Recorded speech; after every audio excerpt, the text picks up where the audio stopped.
Nous sommes dans un contexte qui est extrêmement difficile. Il y a beaucoup de défis, comme vous le dites, heu, parce que, nous sommes dans un pays qui a été, où tout a été perturbé par, le conflit en cours. Heu, Plus du tiers de la population est déplacée à travers le pays.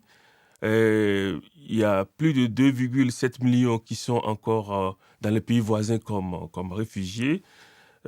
Donc c'est une situation extrêmement difficile et avec ce dont j'avais parlé, la production qui a baissé fortement, les prix qui ont presque doublé, déjà, suite à toutes les perturbations dans le pays, le chômage qui augmente, l'économie qui ne fonctionne pas.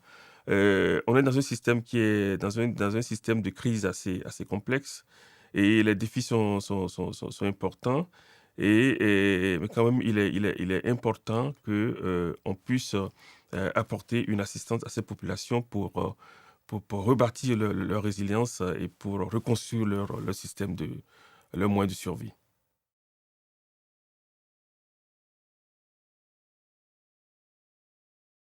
Oui, le conflit qui est en cours, en Syrie a eu un impact, très grave sur le secteur, agricole, avec le déplacement massif des populations, avec les intrants qui ne sont plus disponibles, qui sont devenus beaucoup plus chers, avec les systèmes d'irrigation qui sont endommagés, donc tout ça a eu un impact très important. Et en plus de cela, cette année, ce qui a vraiment aggravé la situation, c'est la sécheresse qu'il y a eu dans le pays. En début d'année, les pluies ont été, insuffisantes, irrégulières, et cela a eu un impact très important, aussi bien sur, les superficies ensemencées que sur les rendements. Et selon les prévisions de la FAO, les superficies ensemencées ont baissé de 15%, pour le blé, par exemple, tandis que la production a baissé de plus de moitié, ce qui est considérable. Donc, nous sommes dans une situation, où le secteur agricole a été fortement affecté, dans une situation d'insécurité alimentaire grave. Et dans ce contexte, la FAO aide à rebâtir les moyens de subsistance qui sont affectés, qui sont perturbés, à rebâtir la résilience des populations.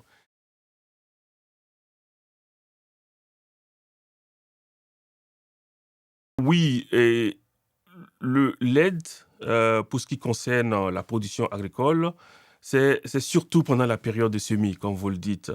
Et ces fermiers, ces 29 000 familles qui ont été, aidées pendant la campagne, précédente, l'ont été surtout pendant la période de semis parce qu'ils ont, avec, tout ce qui se passe dans le pays, ils n'ont plus accès aux intrants, comme je le dis.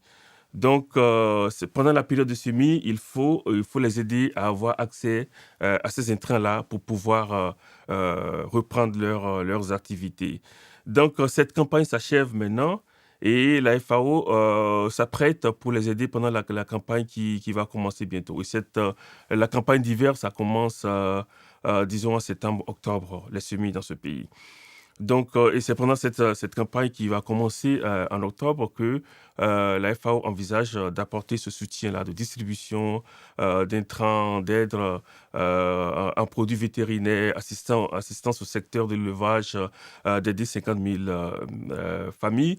Et pour, ce qui concerne la production agricole, l'objectif, c'est d'aider chaque famille à produire, au moins, 1 hectare de terre, et cela va permettre à ces familles, de récolter suffisamment si les conditions, pluviométriques sont favorables, de récolter suffisamment pour nourrir leur famille pendant 1 an et d'avoir un petit surplus commercialisable. Donc c'est ça l'objectif de la FAO.